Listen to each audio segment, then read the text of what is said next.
Waalaikumsalam warahmatullahi wabarakatuh. Saya Wiwi Junia Fevia, program studi pendidikan bahasa dan sastra Indonesia dari Universitas Maritim Raja Ali Haji. Ingin meminta waktu Ibu sedikit, ingin mewawancarai tentang keprofesionalan seorang guru. Baik, pertanyaan pertama, boleh Ibu perkenalkan diri Ibu terlebih dahulu? Assalamualaikum warahmatullahi wabarakatuh. Nama saya Prihatini Suhana, guru SMA Negeri 1 Surabaya. Itu aja. Pertanyaan pertama, sejak kapan Ibu menjadi seorang guru? Sejak tahun 1995. Pertama sekali 1 Desember 1995 kami mengajar. Berarti sudah 27 tahun Ibu. Iya. Pertanyaan kedua, menurut Ibu, seberapa pentingkah dunia pendidikan bagi para siswa? Penting karena setiap siswa itu kalau tidak mempunyai pendidikan, otomatis dia duduk tak tahu tujuan hidup, ya kayak orang-orang di jalan, ya kan, anak-anak jalanan. Pertanyaan ketiga, mungkin bisa diceritakan susah senang Ibu selama menjadi seorang guru? Kalau susah sangat banyak, senang sedikit. Sebab waktu mau terima rapot tuh susah, kepala ini rasanya. Tapi kalau dengan anak-anak yang tidak masuk, yang suka tak masuk, otomatis ibu harus tak tuntas. Berarti banyak yang Ibu pertimbangkan. Pertimbangan. Kalau anak yang nakal tuh kan jarang masuk, biar diatur. Pertanyaan keempat, menurut Ibu apakah guru harus profesional dalam mengajar? Harus, karena kalau tidak profesional, anak-anak pun main-main, Tidak serius dalam tidak serius dalam mengikuti pembelajaran. Selanjutnya, menurut Ibu, bagaimana seorang guru bisa dikatakan sebagai guru yang profesional? Sesuai dengan perencanaan, harus sesuai. Kemudian dengan isi perencanaan itu harus disesuaikan. Kemudian terakhir, siswa itu ngerti apa yang disampaikan. Pertanyaan terakhir, menurut Ibu bagaimana cara mengajar guru profesional? Mengajar guru profesional, Cara Ibu mengajar? Kalau Ibu masuk sesuai dengan jadwalnya, misalnya masuk jam 7.30, harus masuk jam 7.30. Tak bisa masuk jam 8. Ibu pulang pagi, ya. Kalau jam 7.30 masuk, Ibu jam 7.15 dah masuk. Anak-anak semua masuk. Masuk jam 7.15. Jadi jam 8.30 keluar, Ibu udah harus keluar kelas, ya. Baik, terima kasih Bu atas Ibu sebelumnya telah ingin diwawancarai, dan terima kasih atas informasi yang Ibu berikan. Maaf, mungkin jawaban Ibu kurang sempurna. Warahmatullahi wabarakatuh. Selamat siang. Sebelumnya perkenalkan, nama saya Nadia Siwitari. Saya salah satu mahasiswa dari Universitas Maritim Raja Ali Haji dengan program studi pendidikan bahasa dan sastra Indonesia. Sebelumnya saya berterima kasih kepada Ibu sudah meluangkan waktunya ke saya untuk beberapa menit ke depan. Saya izin mewawancara Ibu tentang konseling siswa. Jadi, seperti yang saya ketahui kan, konseling siswa itu proses kegiatan antara konselor dan konseli yang memberikan bantuan atau solusi yang dihadapi si konseli itu sendiri.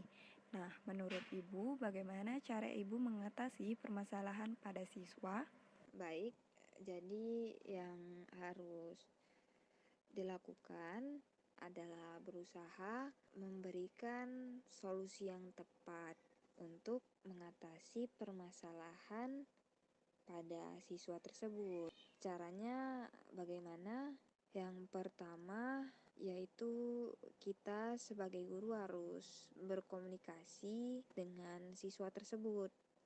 Caranya kita panggil siswa tersebut ke ruangan, lalu kita komunikasikanlah secara pribadi. Kemudian menjadi pendengar yang baik. Biasanya siswa yang sedang bingung atau punya masalah, sebenarnya ia butuh tempat untuk bercerita, atau istilahnya zaman sekarang curhat. Nah, kalau misalnya kita bisa jadi pendengar yang baik, maka setidaknya mereka bisa meringankan beban yang ditanggung mereka. Kemudian harus memberi nasihat dan harus menjadi fasilitator bagi siswa yang bermasalah. Yang lebih penting yaitu harus memberikan motivasi, karena jika guru bisa memberi stimulus atau umpan balik pada siswa, maka siswa juga memberi respon yang baik. Yang ingin saya tanyakan lagi, Bu, beberapa siswa kan punya masalah masing-masing. Salah satunya sulit dalam pemahaman pada pembelajaran. Bagaimana cara Ibu mengatasi kesulitan belajar pada siswa tersebut? Nah, jadi biasanya yang Ibu lakukan yaitu dengan menggunakan media pembelajaran yang menarik, kemudian berikan latihan agar siswa mau belajar mandiri, kemudian mengarahkan untuk belajar dalam kelompok, dan selanjutnya menggabungkan materi yang diajarkan ke siswa seperti menyimpulkan pembelajaran pada hari itu. Tujuannya untuk memudahkan siswa dalam memahami konsep yang diajarkan. Baik, Bu. Saya rasa hanya itu saja yang dapat saya tanyakan. Terima kasih juga sudah menyempatkan waktunya. Assalamualaikum warahmatullahi wabarakatuh. Baik, Assalamualaikum warahmatullahi wabarakatuh. Perkenalkan, nama saya Oktavino Aryo Panca dengan NIM 2003-010027. Saya merupakan mahasiswa di Universitas Maritim Raja Ali Haji. Jadi pada video kali ini saya akan mewawancarai seorang guru, yaitu Bu Rama Yulis Peranda. Beliau merupakan salah satu guru di SMA Negeri 4 Tanjung Pinang. Sebelumnya saya mengucapkan terima kasih banyak kepada Bu Rama Yulis karena telah mau meluangkan waktunya untuk wawancara ini. Kalau begitu langsung saja saya mulai ya, Bu. Apakah Ibu sudah siap? Siap. Baik, kalau begitu pertanyaan pertama, Bu, menurut Ibu apa itu profesionalisme? Kalau menurut saya, profesional itu suatu istilah bagi seorang yang menawarkan jasa atau layanan sesuai dengan protokol dan peraturan dalam bidang yang dijalaninya, dan menerima gaji sebagai upah atas jasanya atau kecakapan, keahlian, dan disiplin. Baik, pada pertanyaan selanjutnya, menurut Ibu bagaimana seorang guru itu dapat dikatakan sebagai guru yang profesional? Seorang guru itu dikatakan sebagai seorang profesional manakala seorang guru dapat bekerja dengan kualitas tinggi, seperti dalam bidang jasa, sudah memberikan pelayanan dan kepuasan dari pengguna jasa mereka, dan sudah memiliki tingkat berpikir abstrak yang tinggi,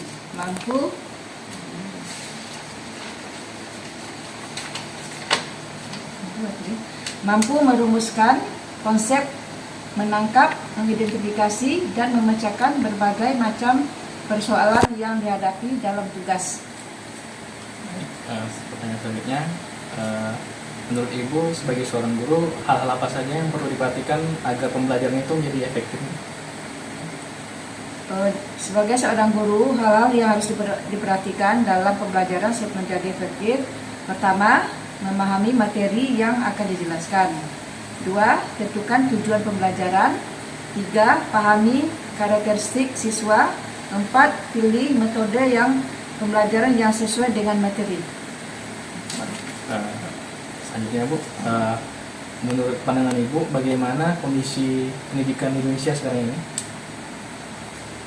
menurut saya kondisi pendidikan di Indonesia sekarang ini itu memang prestasi anak bangsa di bidang pendidikan masih tertinggal jauh kalau dibandingkan dengan negara-negara lain. Kita harus menguras pikiran dan tenaga anak-anak bangsa yang memang sangat berbeda dengan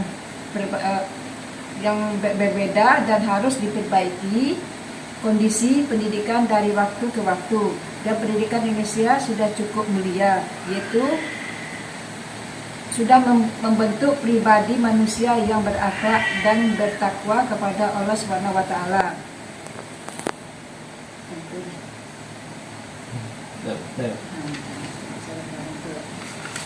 Baik, kemudian pertanyaan terakhir atau pertanyaan kelima, berdasarkan apa yang telah Ibu jelaskan tadi itu, apa harapan Ibu terhadap pendidikan Indonesia di masa yang akan datang?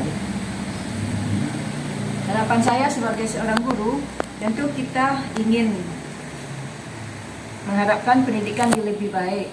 Guru, siswa, orang tua, dan mahasiswa jelas menginginkan perubahan yang positif di dunia pendidikan.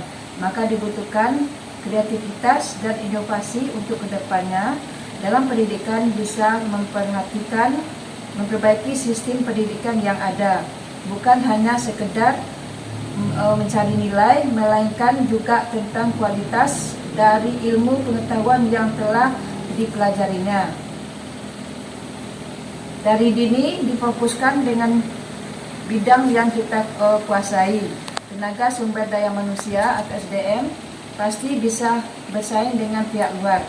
Dan kedepannya semoga anak dan guru bisa belajar bebas menghirup udara sebagai udara segar tanpa memakai masker. Semoga pendidikan di Indonesia semakin baik, tidak hanya bisa mencetak generasi yang cerdas tetapi berakhlak mulia.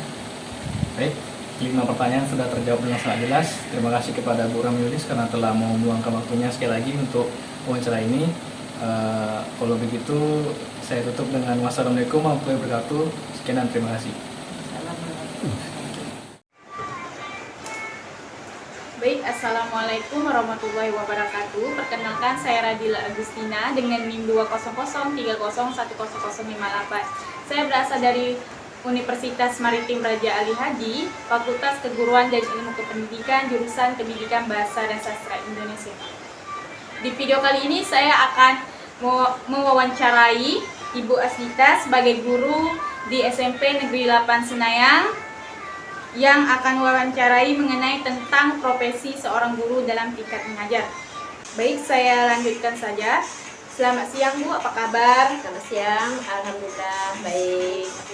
Nah, di sini saya akan mewawancarai mengenai tentang profesi seorang guru dalam tingkat mengajar. Jadi, ini ada beberapa pertanyaan. Apakah Ibu sudah siap untuk menjawab pertanyaannya? Insya Allah. Oke, baik. Saya akan usahakan. Kita lanjutkan saja ya Bu ya, dengan pertanyaan yang pertama. Apakah guru memiliki peran penting dalam kesuksesan tingkat belajar murid? Guru, kalau untuk sekolah kalau untuk sekolah memang guru mempunyai peran yang penting. Cuman kalau untuk sukses dan tidaknya itu juga harus dengan bantuan orang tua di rumah. Jadi antara guru dan orang tua harus saling berkomunikasi tentang pengetahuan anaknya, keluh kesah anaknya, permasalahan anaknya, agar antara belajar di rumah dengan di sekolah bisa bisa terlaksana dengan baik gitu. Kita lanjut pertanyaan kedua ya Bu. Apakah guru harus profesional dalam mengajar? Seorang guru, jika sudah dikatakan guru, dia pasti profesional ya. Iya. Jadi keprofesionalnya itu harus diterapkan lah, otomatis harus diterapkan dalam mengajar agar kualitas anak didik yang dihasilkan mungkin akan lebih baik lagi. Gitu.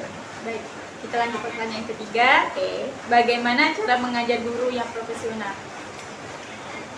Cara mengajar guru profesional itu ya harus sesuai antara RPP dengan yang diajarkan. Jadi seorang guru itu tidak boleh asal mengajar saja.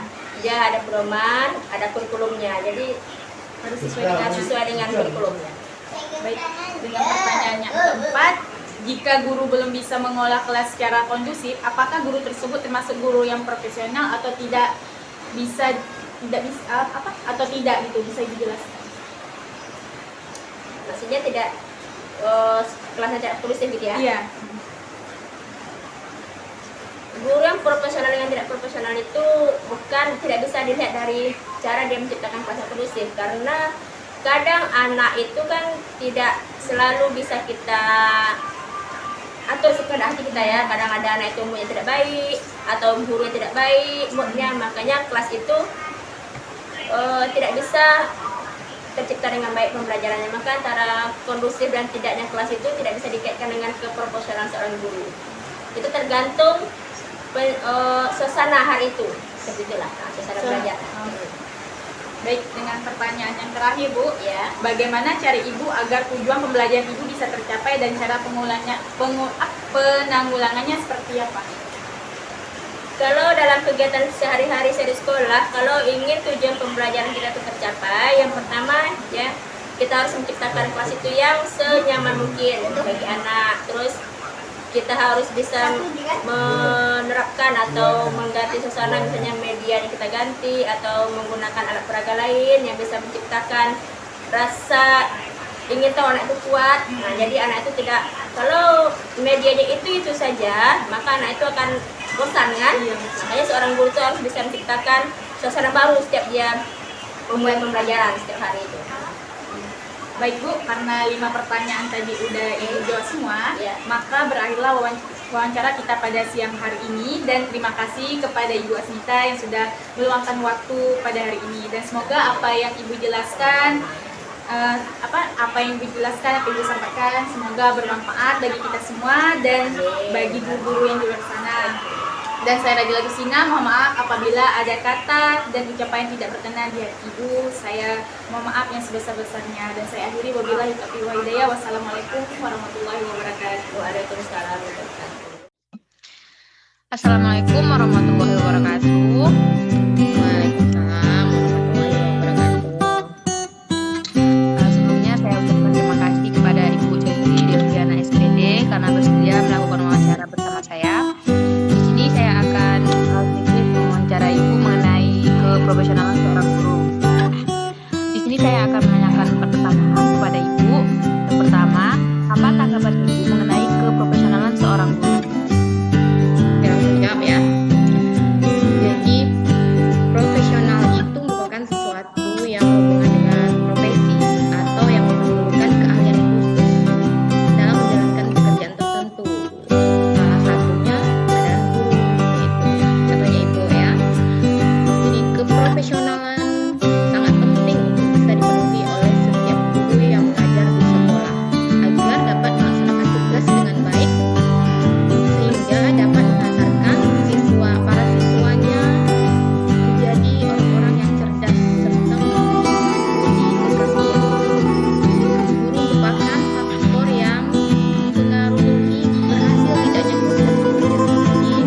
Maka dari itu, guru harus memiliki pengetahuan di bidang tertentu sesuai dengan mata pelajaran yang Baik, terima kasih. Kedua, bagaimana strategi Ibu sebagai seorang guru untuk meningkatkan keprofesionalan dalam mendidik peserta didik?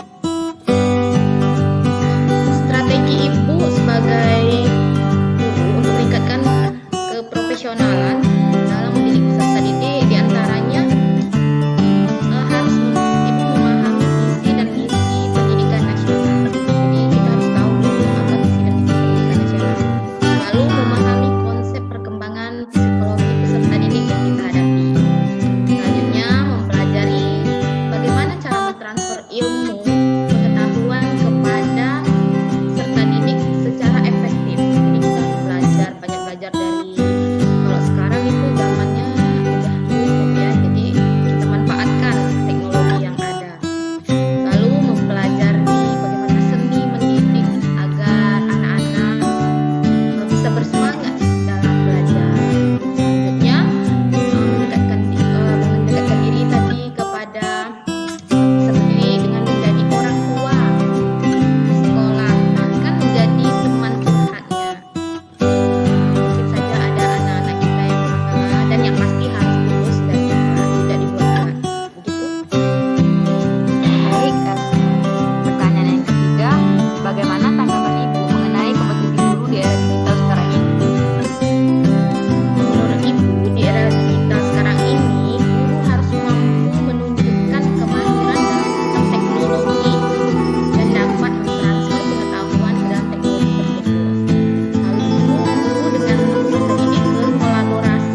khusus bagi seorang guru dalam meningkatkan keprofesionalannya? Apakah ada jenjang khusus? Tentunya ada. Salah satunya melanjutkan pendidikan ke jenjang yang lebih tinggi. Seperti kalau punya tamatan S1 melanjutkan ke S2 atau bahkan sampai S3 gitu. Lalu aktif mengikuti kegiatan KKG, kelompok kerja guru dan komunitas guru. Nah, kalau ibu guru seni di SMK berarti ibu ikut dengan guru seni SMK yang satu daerah, bahkan nasional kalau bisa. Contohnya ibu kemarin mengikuti PPG, ibu sudah membentuk komunitas guru-guru seni yang ada di Sumatera. Yang kedua juga mengikuti PPG juga salah satu untuk meningkatkan keprofesionalan seorang guru. Selanjutnya mengikuti pelatihan, apalagi sekarang pelatihan itu sudah sangat mudah, kan ada yang gratis secara online, hanya menyediakan kuota. Yang penting kita harus mau belajar terus dan tidak mau stagnan di sana, sesuai dengan perkembangan teknologi, perkembangan ilmu-ilmu yang baru, harus selalu up to date. Banyak membaca, belajar, dan jangan sombong meminta masukan dari rekan-rekan sejawat tentang cara mengajar kita. Barangkali kalau kita melihat diri kita sendiri itu mungkin itulah baiknya kita, tapi orang lain yang menilai diri.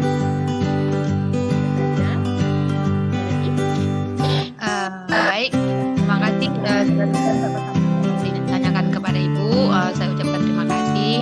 Saya akhiri dengan wassalamualaikum warahmatullahi wabarakatuh. Assalamualaikum warahmatullahi wabarakatuh. Perkenalkan, nama saya Sylvia Berliana dengan NIM 200301049. Di sini saya akan mewawancarai seorang guru tentang profesionalisme. Silakan perkenalkan diri, Bu. Baik, nama saya Raden Juliana. Saya mengajar di SD 009 Sagulung, Batu Haji. Jadi pertanyaannya adalah pertanyaan pertama, jika seorang guru belum bisa mengolah kelas secara kondusif, apakah bisa dikatakan profesional? Mungkin yang pertama perlu kita ketahui bahwa guru profesional itu adalah orang yang terdidik di bidangnya. Kemudian dia bisa menguasai karakteristik peserta didik dan juga bahan ajar. Mungkin itu perlu kita ketahui pertama. Sementara profesi sebagai seorang guru itu adalah sebagai pendidik dan mengajar. Peran guru itu sendiri sebagai fasilitator dan juga sebagai sumber belajar. Itu saja saya rasa. Kemudian tanggapan Ibu nih tentang guru yang bukan dari pendidikan keguruan, bagaimana, Bu? Saya rasa sah-sah saja, walaupun tidak dari pendidikan. Kalau seandainya memang dia mampu dan bisa menguasai itu sendiri. Tetapi kembali lagi kepada profesional seorang guru. Guru tadi kan sudah saya katakan bahwa adalah orang yang terdidik di bidangnya dan dapat menguasai karakteristik peserta didiknya dan juga bahan ajarnya. Itu saja saya rasa. Kemudian bagaimana dengan metode yang sama setiap tahunnya? Apakah termasuk profesionalisme atau tidak? Seperti yang saya katakan tadi, profesionalisme seorang guru, dia sudah terdidik di bidangnya. Jadi, karena dia sudah menguasai materi ajar itu sendiri, makanya tidak mungkin saya rasa menggunakan metode yang sama. Apalagi setiap pembelajaran yang akan diajarkan selalu kita pergunakan metode yang berbeda sesuai dengan bahan atau materi ajar yang akan kita berikan ke siswa. Baik, jadi bagaimana strategi meningkatkan keprofesionalisme seorang guru? Untuk cara meningkatkan, yang pertama harus ada kerjasama kepala sekolah, pengawas. Kenapa saya katakan seperti itu? Dengan adanya seperti supervisi dari pengawas, dari kepala sekolah, itu dapat meningkatkan. Kemudian dengan adanya ikut pelatihan tentang guru, itu juga salah satu peningkatan. Baik, terima kasih Bu, terima kasih atas wawancara hari ini. Sekian dari saya, wassalamualaikum warahmatullahi wabarakatuh. Waalaikumsalam.